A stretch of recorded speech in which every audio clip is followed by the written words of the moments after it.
Welcome to Cue the Real, the podcast to get unstuck and manifest the life that's calling you. I'm your host, Lindsay Brand, a military veteran who built success in the private sector until the universe guided me to something deeper, helping people move from stuck to fully aligned through manifestation. I blend neuroscience, personal stories, and the most practical tools to shine a light on what's holding you back so you can manifest the life you truly want.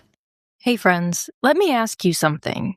Have you ever noticed that manifestation feels almost effortless right before it feels impossible? There's a stretch where everything just works. Signs show up without you looking for them, money appears in ways you didn't plan, the right message finds you at the right moment. You're not trying to stay aligned, you are aligned. And then one day, you are not. The feeling you trusted isn't there anymore. The words that once felt powerful feel flat. Old doubts start showing up again, and you just keep doing what you've always done.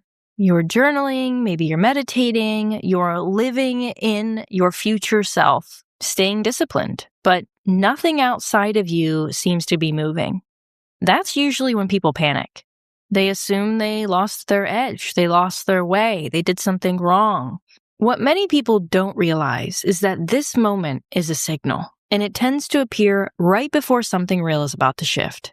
Today, we're talking about why this phase happens, what it's trying to wake up inside you, and how to become someone who receives without extra effort. Let's cue the real.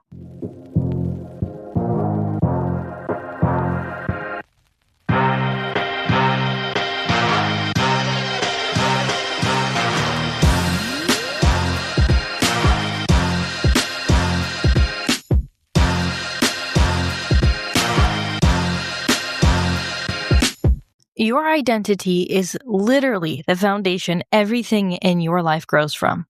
When your sense of who you are lines up with what you want to call in, things show up fast, strong, and almost effortlessly. But when an old belief or early memory pulls your identity back to a smaller, more guarded version, even your best tool or technique will hit resistance. The new reality can't fully take hold in soil that still expects lack, struggle, or having to brace for the worst. Your affirmations haven't lost their power. Your visualizations still work the same way they're designed to. They're just trying to grow in ground that learned long ago to ration the good or guard against disappointment. The second you shift that foundation with kindness and clear awareness, the soil becomes rich again. Roots go deep, growth takes off, the things you've been calling in start arriving in ways that feel natural and unstoppable. This is what we're focusing on today. Not chasing more techniques or forcing positivity, just realigning with the truest, most expanded version of you, the one who already knows that you deserve the full life you're dreaming about. When that realignment clicks, the stuck feeling lifts, and the energy starts flowing again, bringing your desires straight to you like they were always on their way. Your body usually picks up on this block before your mind does. That doubtful feeling you get when you try to fully feel that something is already yours. That quick flash of guilt or unease when something good starts showing up. Those physical cues are clear signs. They point straight to your old identity who got trained to believe too much good means trouble is coming. I carried that training for most of my life. As a kid, and even into my teens and early adulthood, the moment I felt really good, my mind would jump in with worry, saying things like, "This feels too good. Something bad is about to happen." That wasn't random. It was a belief I picked up as a little girl, probably from overhearing stressed conversations or seeing adults tense up when things seemed to be going too well. I dragged it around for decades, dimming my joy so I could stay quote-unquote safe. Good feelings felt risky, like a setup for a fall. Then I finally saw it for what it was, a falsehood that I believed. Feeling good is normal. It is safe. It is how we're designed to live. The shift happened when I started talking straight to that worried younger part, thanking it for trying to keep me safe all these years. The constant bracing let go, the worry lost its grip, And the ease, opportunities, and joy I'd been calling in started flowing in without that old pushback. My whole system finally said yes to staying open and expanded. So how do you know if you have truly outgrown that older identity and are ready to step fully into the new one? Or if something deeper is still holding you back from growing beyond what no longer fits? You feel the difference in the texture of your days. And let me explain what that means. When you have outgrown the old version, what used to feel safe and familiar now feels tight and confining, like a favorite sweater from years ago that suddenly restricts your movement and is way too small. You find yourself naturally stepping away from habits, relationships, or thought patterns that once defined you. Small actions aligned with your new desires fill you with genuine excitement instead of feeling like you're drained from all of your effort. A steady inner calm fills you even before the outside world shows proof. But when something is still holding you back, the old patterns cling with surprising strength. You slip back into the same doubt cycles or self-sabotage loops. The resistance feels more stubborn, as if the old identity is gripping the wheel because it's convinced that letting go means falling into danger or emptiness. Your nervous system stays on high alert. Your anxiety surges when you try to embody the expanded state, or a wave of guilt rushes in the moment things start arriving. These contrasts are not signs of failure. They are precise maps showing exactly where the real work lives in you right now. Seeing them clearly gives you the power to meet the old version with compassion.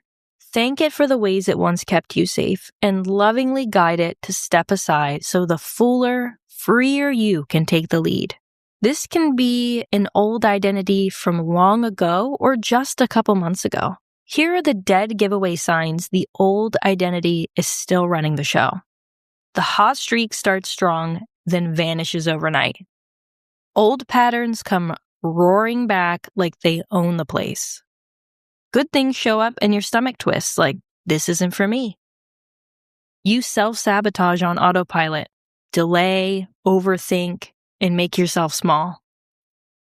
Your affirmations feel like lies in your mouth. And your body freaks out the second you try to embody your future self.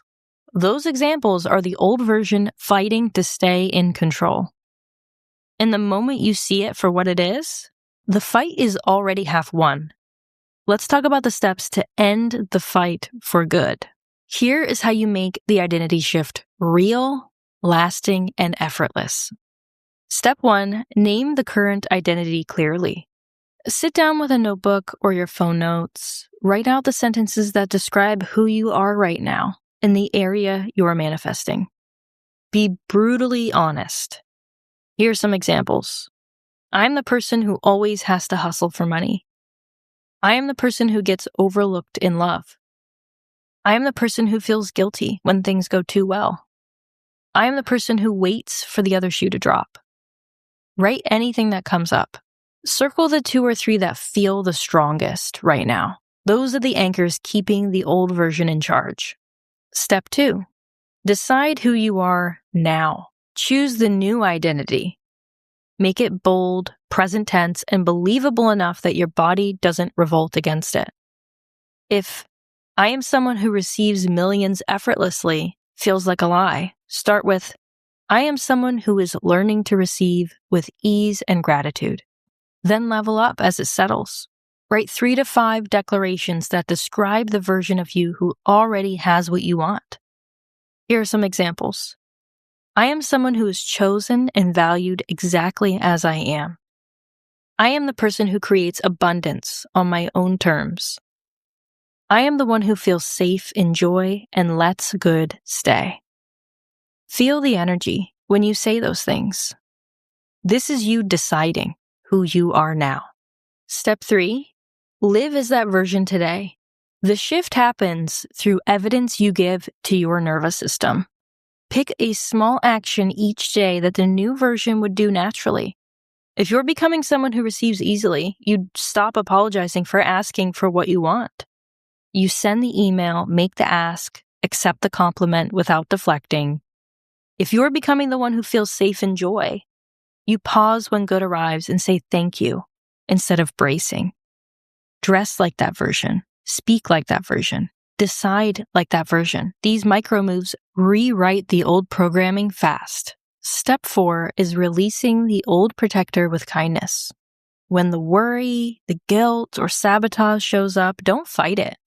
Acknowledge it. Speak to that old identity and thank it for protecting you for however long it has been there. Could be years, months, days. Let it know that you're safe now and you're ready to expand. Step 5 is stay consistent and celebrate every proof. Do your declarations every day. Take one aligned action. Track those micro wins, a random discount, a kind message, feeling good when you think about your desire. Celebrate them out loud or just in your journal. Your subconscious learns through repetition and positive reinforcement. The more you notice proof, the faster the new identity locks in. And this is not a one and done event. This is a rinse and repeat, a practice, a daily choice to lead from the version who already has it. When you live this way consistently, the signs return stronger. The flow doesn't just restart, it multiplies, and you stop fighting because there is no fight left. That's the whole process. Simple and powerful, and yours to start right now. So, here's the heart of it all.